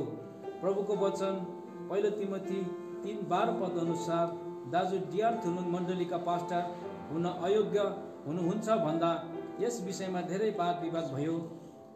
कति दिन तथा रातभरि बसेर यस विषयमा छलफल गर्दा कुनै निष्कर्षमा पुग्न सकिएन। यसैबीच तरहरामा दाजु स्वर्गीय तुलबहादुर, धरानका दाजु प्रीति राई लगायतकाहरूले यस्तो झैझगडामा हामी सेवा नगरौँ, बरु हामी मन मिल्ने एक ठाउँमा भेला भएर प्रार्थना सेवा गरौँ भन्ने सहमति भयो। सो निर्णय अनुसार स्वर्गीय तुलबहादुर राई, धरानका दाजु प्रीति राई लगायतका प्रभुका जनहरू धरान मङ्गलबार स्थित दाजु टिकाराम राईको घरमा भेला भएर हप्ताको कुनै दिन प्रार्थनामा भेला हुन थाल्यौँ। त्यस बेला कुनै एक दिन सन् 1977 सालको होली कन्भोकेसनको केही महिना अगाडि दाजु दानियल राई धरानको दाजु फिलिपको घरमा पाहुना भएर आउनुभयो। त्यही दिन हामी धरानका अग्रज दाजु स्वर्गीय डिआर थुलुङसँग मतभेद भएर दाजु फिलिपको घरमा भेला भएर प्रार्थनामा जुटेका थियौँ। त्यो दिनको सेवा दाजु दानियलले लिनुभयो। दाजु दानियलले मत्ती 1:21बाट बाइबलको सन्देश बडो शक्तिशाली प्रकारले पवित्र आत्माको सहायताद्वारा दिनुभयो। अनि उनले पुत्र जन्माउने छन् र तिमीले उहाँको नाम येशू राख्नु, किनभने उहाँले आफ्ना जनहरूलाई तिनीहरूका पापहरूबाट मुक्त गर्नुहुनेछ। मत्ती 1:21। नेपालमा पहिलो पटक दिनुभएको बाइबलीय सन्देश नै यही खण्डबाट थियो। यो सन्देशबाट हामीलाई यति धेरै प्रभावित भयो कि यसभन्दा अघि हामीले यस प्रकारको शक्तिशाली सन्देश सुनेका थिएनौँ। प्रभुका अग्रज दास स्वर्गीय मेजर तुलबहादुर राईले दाजु दानियललाई तरहरामा आएर हामीलाई पनि प्रभुको वचन प्रचार गर्नुहोस् भनेर निम्तो दिएपछि भोलिपल्टै दाजु दानियल तरहरा आउनुभयो। त्यस बेला हामी तरहरामा मुठ्ठीभरका जनहरू थियौँ, जुन धरानका अग्रज दाजु डिआर थुलुङबाट अलग भएर भेला भएका थियौँ। स्वर्गीय मेजर तुलबहादुरको घरमा उहाँ करिब हप्ता 10 दिन बसेर हामीलाई बाइबलबाट वचन शिक्षा प्रचार गर्नुभयो। हाम्रो त्यो सानो झुन्डमा कोही पेन्टिकोस्टलबाट आएका थिए र हामी मध्ये कोही हावाको अन्य भाषामा बरबराउने थियौँ, कोही अगमबानी बोल्ने थियौँ। दाजु दानियलले हामीलाई झुटो शिक्षाको बारेमा धेरै सिकाउनु भयो। प्रभुलाई कसरी आराधना चढाउनु हामीलाई थाहा थिएन। उहाँले प्रभु येशू हप्ताको पहिलो दिन आइतबार मृत्युबाट बौरी उठ्नु भएकोले आइतबार आराधना चढाउनु, त्यो पनि दाजुभाइ दिदीबहिनी पालै पालो गरेर अनि हप्ताको कुनै एक दिन भेला भएर पालै पालो प्रार्थना गर्नुपर्छ, एक दिन घरमा कटेज सेवा गर्नुपर्छ भनेर सिकाउनु भयो। त्यस बेला हामी सेवामा बस्दा दाजुभाइ दिदीबहिनी एकै ठाउँमा छ्यासमिस भएर बस्थ्यौँ। त्यसरी बस्दा पनि हामीलाई कुनै असहज महसुस हुँदैन थियो। भेटी उठाउँदा कुनै निश्चित एक ठाउँमा भेटी बक्स राखेर पालै पालो भेटी चढाउनु पर्छ भनेर सिकाउनु भयो। त्यति मात्र होइन, साना नानीहरूलाई पनि सन्डे स्कुल मार्फत प्रभुको वचन शिक्षा सिकाउनु पर्छ भनेर उहाँले नै तरहरामा सन्डे स्कुल चलाउनु भयो र नानीहरूलाई भजन एक्सन सिकाउनु भयो। हप्ता 10 दिन जति बसेर हामीलाई वचन शिक्षा दिनुभएपछि दाजु दानियल पवित्र महासभाका निम्ति कालिम्पोङ फर्किनुभयो। सन् 1977 को पवित्र महासभामा हामीहरूमध्ये कोही कालिम्पोङ गयौँ। त्यो सेवा देखेर हामी बडो आश्चर्यचकित भएका थियौँ।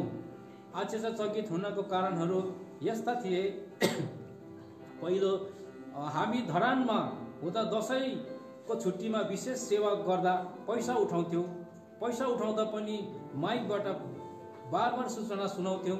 कसैले पैसा दिन आनाकानी गरे वा ढिलो गरे पैसा दिने जोड दिन्थ्यो। तर कालिम्पोङ पवित्र महासभामा जाँदा हामीलाई कसैले एक पैसा पनि मागेनन्। प्रभुका संयोजनहरूलाई खाना बस्न सबै निःशुल्क थियो।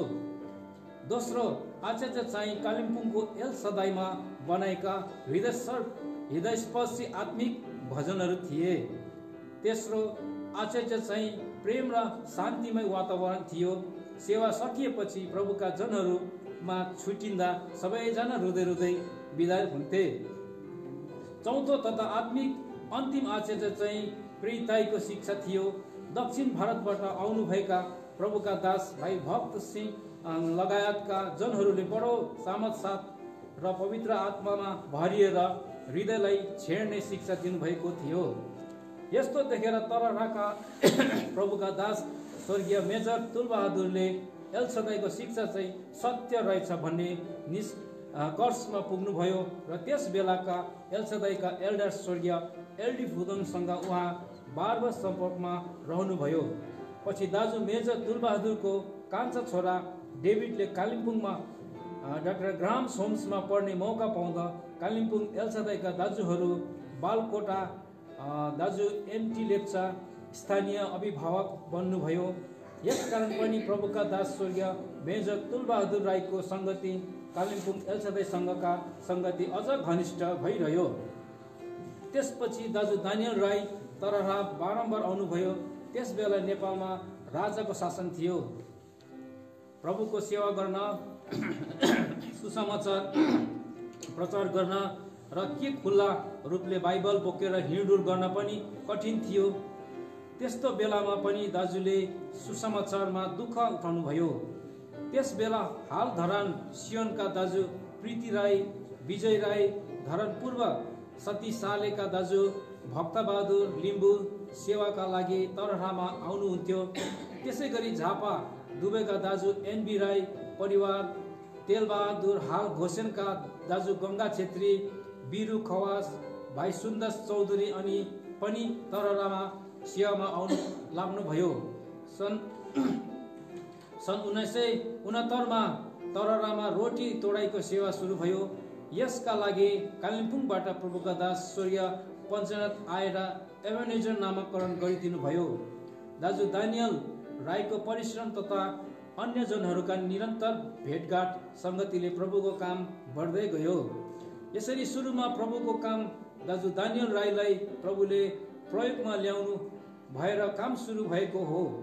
तरहामा प्रभुको कामपछि बेलबारी, गोसेन, धरान, सियोन, दुधे, दोतान, फाइवा, एथेन्स, सिन्तुप, रपिदम, हर्कटुवा, हर्मन, बाँसपानी, रहोबत, कुटेबारी, साइप्रस आदि जग्गाहरूमा काम भयो।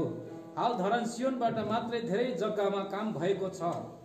त्यसै गरी बेलबारी, गोसेनबाट, दुधे, दोतानबाट, सिन्तुप, रपिदिमबाट पनि धेरै जग्गाहरूमा काम सुरु भएको छ।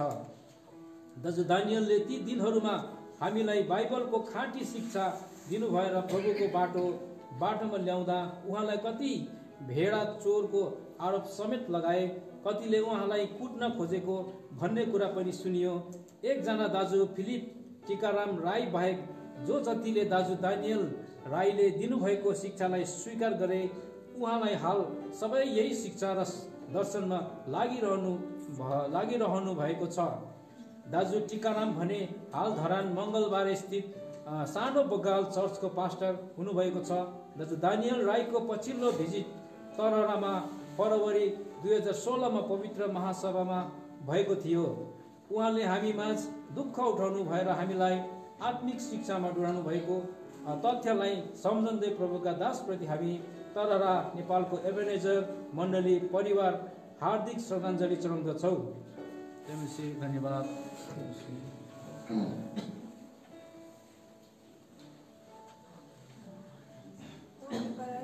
सबैजनालाई प्रेमी जय मसीह।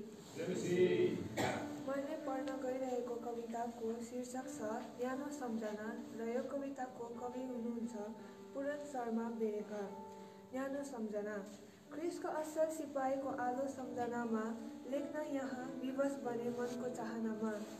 उनमा सधैँ जगमगाउँथ्यो मण्डलीको आकाश, तारा जस्तै चम्किरहन्थ्यो उनमा आत्मिक प्रकाश। एउटा सुन्दर विषयमा रहस्यहरू खोल्दा सारा जमात तृप्त बन्थे उनले वचन बोल्दा। भेडाहरूले हरियो खड्का, दागबारीमा पानी, अन्तिमको मण्डलीको आवश्यकता जानी।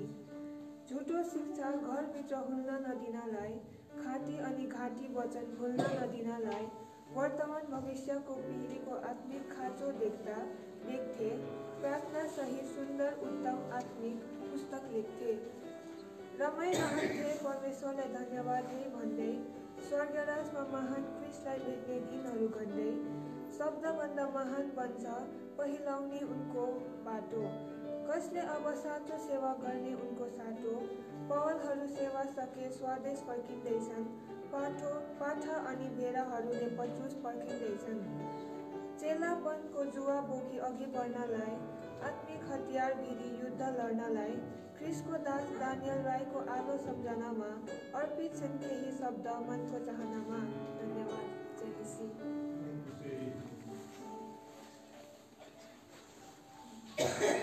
म एस्तर राईबाट सबैलाई प्रेमी जय मसीह।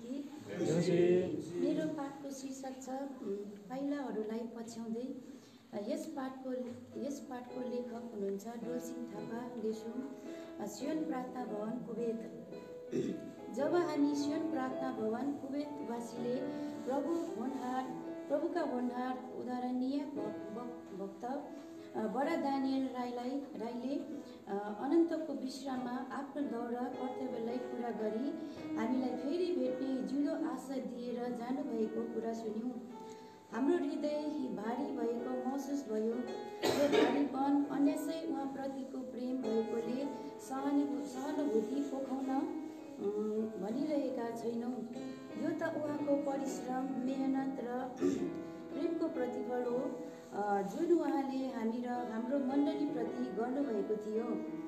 उहाँले यो उजाड स्थान र मरुभूमि रूपी खाडी मुलुकको सानो देश कुवेत, साउदी अरब र इराकको बिचमा पर्छ मा पनि दुईपल्ट 1995 र 1999 आफ्नो आत्मिक स्वर्गीय यात्राको क्रममा आई मेहनत, परिश्रम र सेवाकाई दिनुभएको कुरा सुन्न पाउँदा मेरो हृदय कता कता खुसीले रमाएर आउँदा धन्यवादी नभई रहन सकिन। यहाँ सियोन प्रार्थना भवनको जिम्मेवार प्रभुको दास अङ्कल सन्नी सुलेमानले दिनुभएको गवाई अनुसार उहाँ बडा दानियलले 1995 र 1999 गरी दुईचोटिमा 5-6 हप्ता यहाँ सेवाकाई गर्नुभएछ। उहाँको सेवाकाई, वचन बाँड्ने तरिका, वचनको प्रकाश, नम्र स्वभाव, नरम बोलीचाली र साधारण जीवनबाट प्रभावित भई धेरैजनाले प्रभुलाई पाएछन्। त्यो समयमा 9 जना दाजुभाइ र दिदीबहिनीले पापलाई स्वीकार्दै नयाँ जन्मको अनुभवमा पानीको गवाई बत्तिस्मा पनि लिएछन्। उहाँले विशेष गरी प्रेरित 2:42 पद अनुसारको नयाँ नियमको मण्डलीका जगलाई आधार बनाई वचन बाँड्नुभएछ।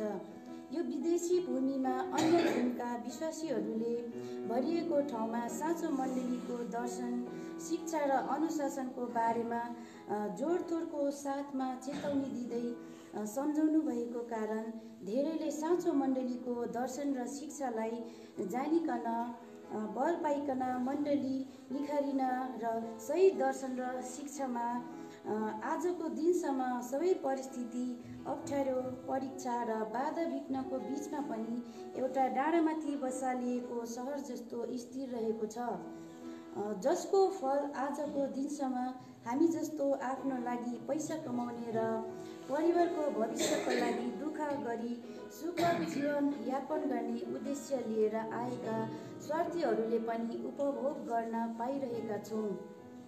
उहाँले कहिले देश घुम्ने, हेर्ने रुचि राख्नु भएन रे। जहिले पनि वचन अध्ययन, प्रार्थना र भेटघाटमा विश्वासीहरूलाई उत्साह, सल्लाह र भेटघाटमा समय बिताउनुहुन्थ्यो रे।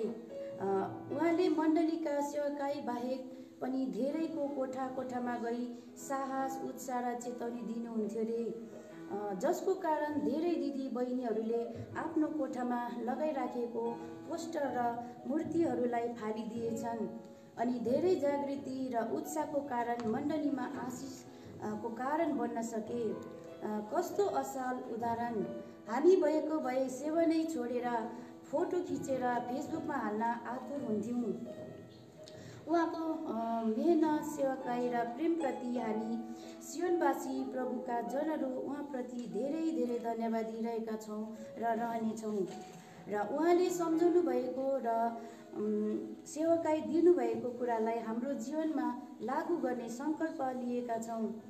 उहाँले हामीलाई टोरा जस्तो पारेर छोडिजानु भएको छ, तर यूहन्ना 14:18 अनुसार हाम्रो प्रभु येशू ख्रीष्टको जीवित प्रतिज्ञालाई सम्झिँदै फेरि उहाँसँग भेट्नै पर्छ भने विश्वासको साथमा चुनौतीलाई आत्मसात गर्दै उहाँको अनुसरण 1 कोरिन्थी 11:1 गर्दै यो ख्रिस्टीय स्वर्गीय यात्रालाई पुरा गर्नुपर्छ भन्ने हामीले निर्णय लिएका छौँ, ताकि उहाँको परिश्रम यो मरुभूमिको बालुवामा पानी हाले जस्तो खेर नजाओस्। उहाँको मेहनत र परिश्रमको इनाम त हाम्रा धर्मी येशू ख्रिस्टले उहाँको न्यायको दिनमा निश्चय नै दिनुहुन्छ नै। तर हामी पनि अधन्यवादी हुन सकेनौँ। यसकारण हामी सबै सियोनवासी परिवार मिलिकन यो छोटो लेखमा उहाँप्रति कृतज्ञता अर्पण गर्न चाहन्छौँ। प्रभुले हामीलाई उहाँ जस्तै गोठालो सेवक पिता र शिक्षक फेरि हामी कहाँ पठाइदिउन् भनी निरन्तर प्रार्थना गरिरहेका छौँ। छोडी गएका मण्डली परिवारमा उहाँको रिक्ततालाई हाम्रा परमेश्वरले पुरा गरेका हुन्। आमेन।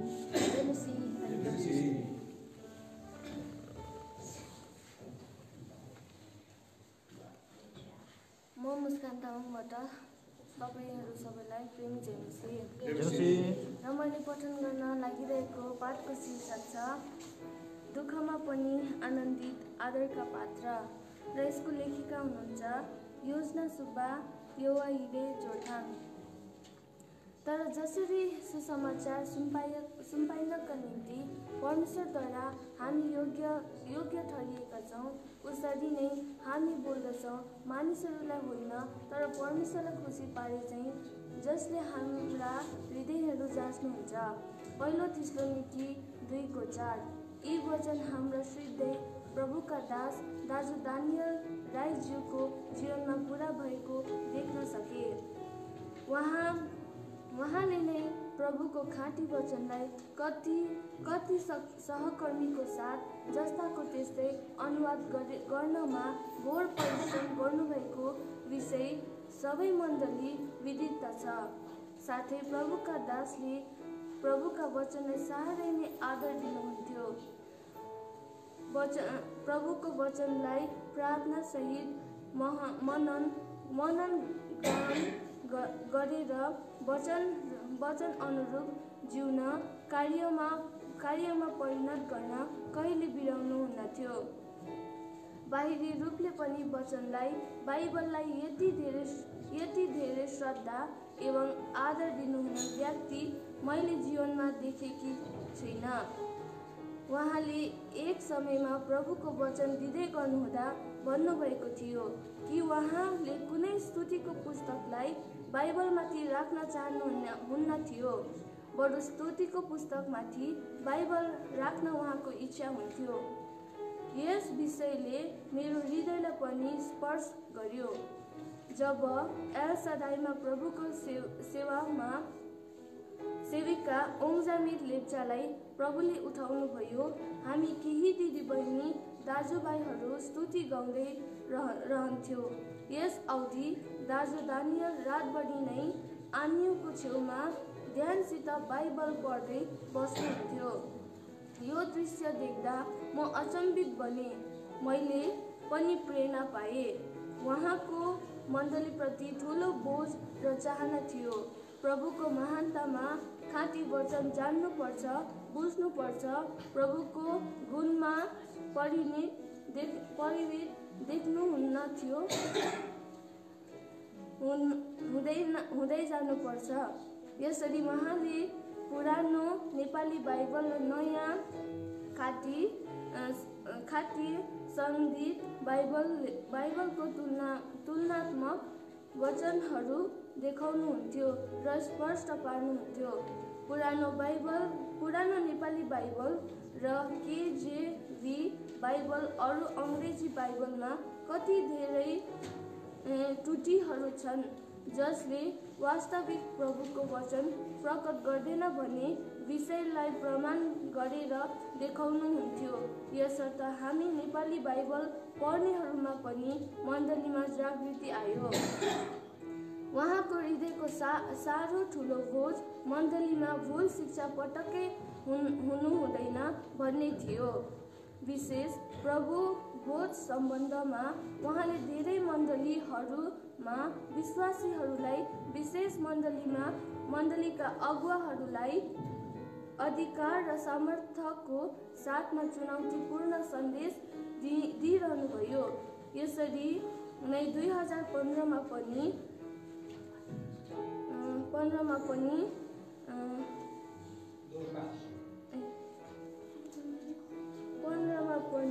पहाडको दोर्पा बेथानी भवनमा पनि प्रभुको सम्बन्धी सन्देश लामो समयसम्म प्रष्ट पारिन्जेल दिनुभयो। उहाँले भन्नुभयो, पहाडका अति दुर्गम क्षेत्रमा अगुवाहरूले प्रभु भोज सम्बन्धी शिक्षा वचन अनुसार बुझ्न जान्न अति आवश्यकता छ।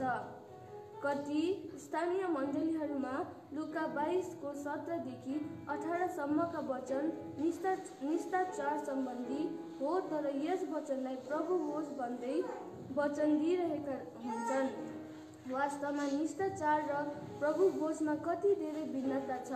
प्रभुको वचनमा स्पष्ट रूपमा निष्ठाचार र प्रभु भोजको भिन्नताको विषयमा उहाँले अति बोधसहित बताउनुहुन्थ्यो।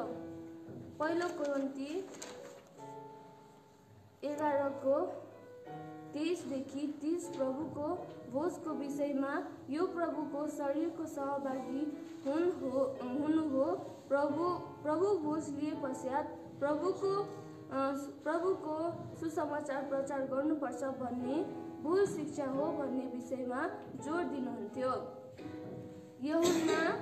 यूहन्ना 48-53-54 अध्यायमा प्रभु भोज सम्बन्धी वचनको आधारमा प्रभु भोज लिए मात्र प्रभुको दोस्रो आगमनमा उठाइन्छ, नत्र छोडिनेछ भन्ने भूल शिक्षा हो। साथै यो वचनहरू प्रभुको विषयमा सम्बन्धित छैन भन्ने विषयमा उहाँले प्रश्न पार्नुभयो। उहाँले भन्नुहुन्थ्यो, यदि त्यसो हो भने मत्ती 24:42 यसकारण जागर रहो, किनभने तिमीहरूका प्रभु कुन घडी आउँछन् सो तिमीहरू जान्दैनौ। तर जान्दैनौ भनेर किन प्रभुले भन्नुभयो? किन आवश्यकता पर्थ्यो? यसको अर्थ प्रभु भोजलाई आदर नदिनु होइन, आदर दिनुपर्छ। यसरी मण्डलीमा अगुवाहरूले यूहन्ना 6 अध्यायका वचनहरू प्रभु भोजको सम्बन्धमा हो भनेर बताउँदा मेरो हृदय छ्या हुन्छ। उहाँले प्रभुलाई साह्रै आदर दिनुहुन्थ्यो। फेब्रुअरी 2015मा दोर्पा बेथानीमा सेवा सम्पन्न भइरहेथ्यो। केही परिस्थितिले गर्दा भोजन केही विलम्ब भएछ। उहाँ सेवा जान तयारीमा हुनुहुन्थ्यो। जब भोजन हतार साथ कमरामा पुर्याइयो, उहाँले लिनु भएन।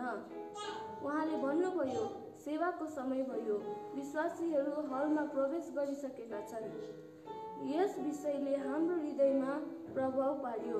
प्रभुको दासले हामीलाई प्रभुको सेवा सम्बन्धीमा ठिक गवाई राखेर सेवा गर्नुपर्छ। सबै जग्गामा जानुपर्छ, बाइबल खुब पढ्नुपर्छ, मनन गर्नुपर्छ, अरूलाई वचनहरूद्वारा उत्साह प्रेरणा दिनुपर्छ भनेर प्रार्थना गरिदिनुहुन्थ्यो, प्रोत्साहन दिनुहुन्थ्यो। प्रभुको दासले एलसदाईमा दिनुभएको अन्तिम वचन थियो। हामी पनि प्रभुको वचन सुन्न बिहानै जोरथाङबाट कालिम्पोङ प्रस्थान गर्ने क्रममा घोर वर्षाको कारण चारैतिर पहिरो, बाटो थिएन। तर प्रभुको दयाले एलसदाई समयमै पुग्यौं, वचन सुन्ने मौका पायौं। सदैव भन्दा यति धेरै विश्वासी जम्मा भएका रहेछन्। हामी वचनले धेरै उत्साहित एवं तृप्त बन्यौं। हाम्रो विश्वास बढ्यो। सबै विश्वासीहरू रोइरहेका थिए। उहाँले धेरै अनुभवहरू बताउनुभयो। ती मध्ये, जब मेरो शरीरमा यति धेरै यो रोगले जग्गा गाडिएको रहेछ, उपचार नहुने रहेछ, यो सुनेर म धेरै साह्रै खुसी भएँ भनेर भन्नुभयो। त्यो महिमित राज्यमा प्रवेश गर्नका निम्ति उहाँको कति ठुलो विश्वास, निश्चयता, दुःखमा पनि कति आनन्दित। प्रभुलाई कुनै प्रश्न छैन। उहाँले प्रभुको महानतालाई कति धेरै कदर गर्नुभएको रहेछ बुझ्न सक्छौँ। 2 तिमोथी 2:15 अनुसार जसले सत्यको वचन ठिकसँग छुट्याउँछ। यसको मृत्यु खाटी वचन प्रार्थनासहित गहन मनन गरेर ऐतिहासिक प्रमाणसहित पुष्टि गर्ने महान दासको अनुपस्थितिले मण्डलीमा ठुलो क्षति भएको छ। यो क्षति केवल प्रभुले मात्र पूर्ण गर्न सक्नुहुनेछ। उहाँको हृदयको साह्रो ठुलो बोझ मण्डलीमा ठुलो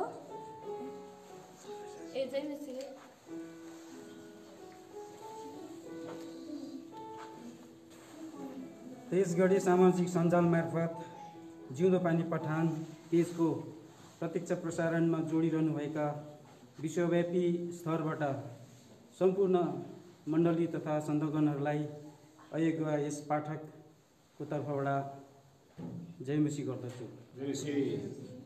मेरो छोटो लेखको शीर्षक छ जिउँदो पानीसित दानियल राई, जसको सर्जक तथा लेखक हुनुहुन्छ कुमार थापा, हेब्रोन, लिङ्मो, सिक्किम। यहाँबाट अनुमति लिँदै मेरो पाठ पठान गर्न गइरहेको छु। कुनै पनि कामको थालनी गर्नु पर्दा सरसल्लाह तथा विचार विमर्शको अति आवश्यकता बोध हुँदछ। यस्ता महत्त्वाकांक्षी विषयहरूप्रति दाजु ड्यानियल राईको योगदान सर्वत्र अपरिहार्य रहेको विज्ञजन टिटान गर्दछन्। निर्माण क्षेत्रका कामहरूदेखि लिएर सेवा सङ्गति लगायत पत्रकारिता जगतमा उहाँको सुझावहरू अति नै जोशपूर्ण र अर्थपूर्ण रहन्थ्यो।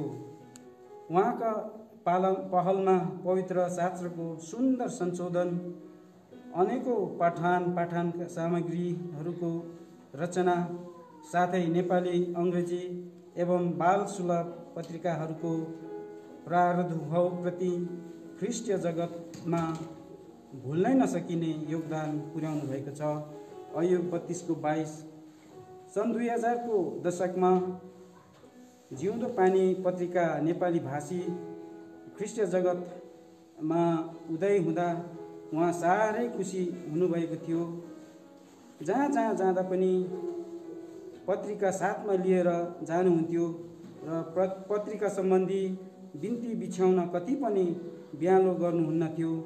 उहाँको चाहना हो जिउँदो पानी सबैले पढ्नुपर्छ, यसको सुन्दर भविष्यप्रति सबैले फिक्री राख्नुपर्छ, किनकि यो आत्मिकी दृष्टिमा अति मूल्यवान ठहर्छ। व्यवस्था विवरण 11:18-19। आज विदेशको कुरा गरौँ या भारतको उत्तर पूर्वी राज्यहरू जहाँ नेपाली भाषाका पाठशालाहरू छैनन्, प्रभुका दास दाजुको इच्छा यस्ता ठाउँहरूमा बसोबासो गर्ने नेपाली बोल्ने विश्वासीहरू सबैले यो पत्रिका पढ्नुपर्छ। साथै आफ्ना नानीहरूलाई घरमा नै भाषा सिकाएर जिउँदो पानी पढ्ने प्रेरणा दिनुपर्छ। पत्रिकाले दिने गुणकारी आत्मिकी रस्व दान पनि बालकहरूले पाइरहनेछन्। साथै आजको खस्किँदो परिवेशमा उनीहरूको भविष्य सुधारमा एक दरिलो माइलखुट्टी बन्न सक्छ। यदि भावी पिँढीले नै यो पत्रिका पढिदिएनन् भने जिउँदो पानी पत्रिका सङ्गतिको भविष्यमा प्रश्न चिन्ह खडा हुन सक्छ। भजन सङ्ग्रह 103:20, भजन सङ्ग्रह 105:8, हितोपदेश 4:4 र 5। त्यसो त उद्यमी जनका निम्ति कुनै कुरो कठिन नहोला। आज सर्वविदित छ कि कतिपय मण्डलीहरूमा कयौं अशिक्षित विश्वासी जन प्रार्थनासहित घरैमा भाषा सिकेर बाइबल पढ्ने अनि सेवा चलाउने भएका छन्। हाम्रा कतिपय आफन्तगण घरमा नेपाली भाषामा बातचित गर्छन्, जबकि स्कुलमा यो भाषामा पढ्न पाउँदैनन्। जुन समय मोबाइलको चलन थिएन, ती बालकहरूले नेपाली भाषामा गहकिला पत्र पठाउने गर्थे। यति राम्रो भाषा कहाँ सिकेको भनी सोधनी गर्दा घरैमा बाआमाले सिकाउनु भएको भनी उत्तर पाइन्थ्यो। यसकारण हाम्रा बालकहरूले यो भाषा सिकेर यो लिपिका किताबहरू अवश्य पढिदिनेछन् भनी हामी आशावादी छौँ। हितोपदेश 12:27। यसरी दाजुले घोर परिश्रम गरी स्थापना गरिराख्नु भएको मिसनलाई लक्ष्यसम्म पुर्याउन यो अनमोल अलौकिक कामको भार हामी सबैको काँधमाथि आएको देखिन्छ। के साना के ठुला, जहाँ पत्रिका पुगेको छैन, जाँगर कमी छ, सबै ठाउँमा जिउँदो पानी पढौँ, धेरै पाठक बनाऊ, भएन पत्रिका कार्यालयलाई पनि आएर भिजिट गरी झेल्न परेका कठिनाइहरू साटासाट अनि सुझाव सल्लाह दिने लिने गरौँ। हितोपदेश 22:20। जिउँदो पानी सम्पादक मण्डलीलाई पनि हाम्रो अनुरोध छ कि जहाँ गाडी पुग्दैन र भाषाहरूको अनिकाल छ, पत्रिका पेटीहरू हस्तान्तरण गर्न सम्बन्धित पक्षलाई के कस्ता असुविधा छ, यहाँहरू सबैलाई कुनै ठाउँमा भेला गराएर एउटा सभाको आयोजना गरी उचित छलफल र सरसल्लाहको आदान प्रदान हुनु अत्यन्तै जरुरी रहेको महसुस गर्दछु। हितोपदेश 13:10। अन्तमा मुटुमा हात राखी केही बेर घोरिएर दाजुलाई सम्झौँ। यो लेखभित्र परेका विचारहरू हाम्रा होइनन्, तर विभिन्न सभाहरूमा उहाँबाट बोलिएका सुन्दर निवेदनहरू हुन्। त्यसकारण दाजुको लग्नशीलता, परिश्रम र योगदानको कदर गर्नु हो भने हामीले पूर्ण जोस जङ्गारका साथ यो प्रण गरौँ र भनौँ, म उहाँले सुरु गर्नुभएको यस महान कार्यको सम्मान र संरक्षण गर्नेछु। पत्रिकाका प्रतिलिपिहरू घटाउने होइन, बढाएर लैजानेछु। पार्सलहरू नफर्काएर हाम्रो पत्रिका कहाँ अभर परिरहेको छ भनी प्रार्थनासहित खोजी गर्नेछु। यसरी म मेरो प्यारो दाजुलाई उहाँको यस अनन्तको जीवन यात्रामा सम्मान हृदयभरिको श्रद्धाञ्जली अर्पण गर्दछु। 1 सामुएल 2:30, मत्ती 7:24। हवस् त, फेरि पनि जय मसीह। ल यस घडी हामीलाई कपनु पेज अन्तर्गत 3 दिवसीय यो रचना पठन, जिउँदो पानी रचना पठन सङ्गतिको आज पहिलो दिन यहाँनिर निर्धारित समय यहाँनिर अन्त भएको हामी घोषणा गर्दछौँ।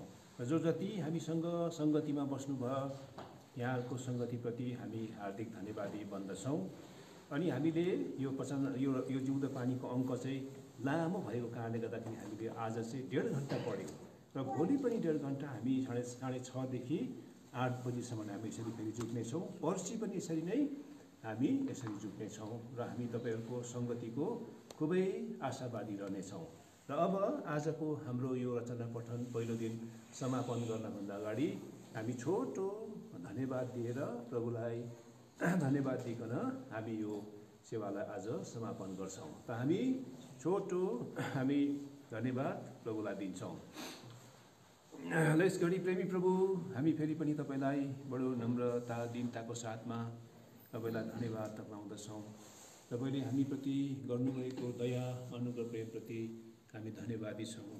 प्रभुजी, विशेष गरी यो जिउँदो पानी रचनालाई चाहिँ हामीले कसरी प्रभुजी आज सामाजिक सञ्जाल अन्तर्गत पनि आज यो कफरनहुम आज प्रार्थना भवनका यो सिधा प्रसारण पृष्ठबाट पनि हामीले एकदम यसलाई चाहिँ पठन गरिकन यसलाई चाहिँ प्रभुजी हामीले प्रभुका जनहरूलाई आशिष बाँड्ने कुराहरूमा हामीलाई पनि यहाँले सहभागी बनाउनु भयो, हामीलाई पनि आशिष तुल्याउनु भयो। हामी तपाईँको नाउँको बढी बढाइ गर्दछौँ।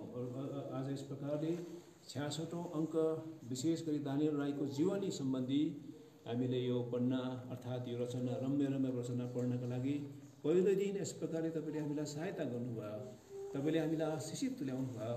हामी सबै कुरोको लागि तपाईँलाई धन्यवाद दिन्छौँ।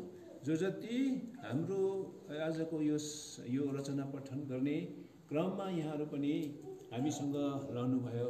देखी अनदेखी रूपमा हामी यहाँको सङ्गतिको लागि पनि यहाँको सम्पूर्ण प्रेमको लागि पनि तपाईँलाई धन्यवाद दिन्छौँ। अब सबै प्रभुजी बिजुली बत्तीको सुविधा तपाईँले दिनुभयो, इन्टरनेट कनेक्टिभिटीको सुविधा तपाईँले दिनुभयो। हामी सबै भाइ बहिनीहरूलाई यो रचना पढ्नको लागि सहायता गर्नुभयो। हामी तपाईँलाई धन्यवाद दिन्छौँ। यसै भोलि पनि हामी 6:30 बजी यहाँनिर निर्धारित तोकिएको समयमा हामीलाई आइपुग्नको लागि सहायता गर्नुहोस्। हामी तपाईँलाई बिन्ती गर्दछौँ। सबै कुरामा तपाईँले दिनुभएको आशिषप्रति धन्यवादी हुँदै हाम्रो सबै धन्यवाद सहित बिन्ती प्रार्थनालाई महान मुक्तिदाता जिउँदो प्यारो प्रभु यीशु मसीहको नाममा शुद्ध पिता सुनिकन ग्रहण गर्नुहोस्। ल अब आजको पहिलो दिनको सेवकाई अर्थात् रचना पढ्ने सेवकाई यहाँ सकेको घोषणा गर्दै हजुरहरू सबैलाई बिदा माग्छौँ। धन्यवाद। जय मसीह।